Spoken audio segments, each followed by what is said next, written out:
Last lesson we talked about comparisons. Más que, more than. Menos que, less than. Tan como, as, and tantos como, as many as. And I know some of you are having trouble with the difference between tan, which is so, and tanto, which is so many. Okay? Remember, tan means so. Tan means so or as. She is so smart, or she is as smart as her sister. Tanto means as much, as many, so much, or so many. Now, there's only one form of tan, but there are many forms of tanto. You can be tanto, tanta, tantos, or tantas. Now, luckily there's a chant that I hope will help you out a little bit. Tan plus adjective, tanto plus noun. Take it down now. Tan plus adjective, tanto plus noun. Anytime you have an adjective, tall, short, fat, thin, pretty, ugly, you've got to use tan. Tan inteligente, tan alto, tan bajo, tan gordo. Anytime you have a noun, a person, place, or a thing, it's got to be a form of tanto. As many books, tantos libros. So many girls, tantas chicas. So when you're pondering, do I use tan or tanto? Well, if you're referring to an adjective, it's got to be tan. If you're referring to a noun, it's got to be a form of tanto. So again, tan plus adjective, tanto plus noun. One last little point. Tanto is an adjective. Adjectives teeter-totter.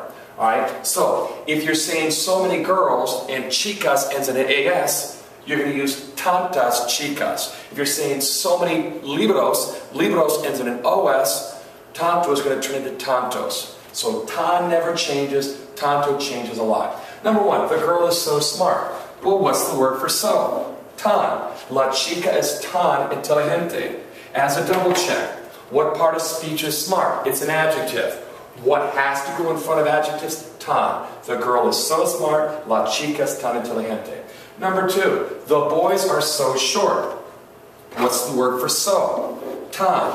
She is so tan, or she's as tan as her sister. So los chicos son tan bajos. Does tan ever change? No. Double check. What part of speech is short? It's an adjective. And remember, tan plus adjective, tanto plus noun. Good. Next one. Number three. I have as many books as Maria. Now, as many. What's the word for so much, so many, as much, or as many? Some form of tanto. Now, is tanto down here going to end in O because I'm one person? Or is tanto going to turn into tantos because libros ends in OS? Well, libros ends in OS, so it's tantos libros. I have as many books as Anita. Number four, we have as many tacos as Maria. Now, tan plus adjective, tanto plus noun. Is tacos a noun, a person, place, or thing, or is it an adjective? Well, tacos are a thing. So it's got to be a form of tanto. Now, will the word tanto agree with nosotras and turn into AS? Or will the word tanto agree with tacos and ends in OS? Well, what word comes right after tanto? Tacos. So it's tantos, tacos. We have as many tacos as Maria. So, tan plus adjective, tanto plus noun. Tan plus adjective, tanto plus noun.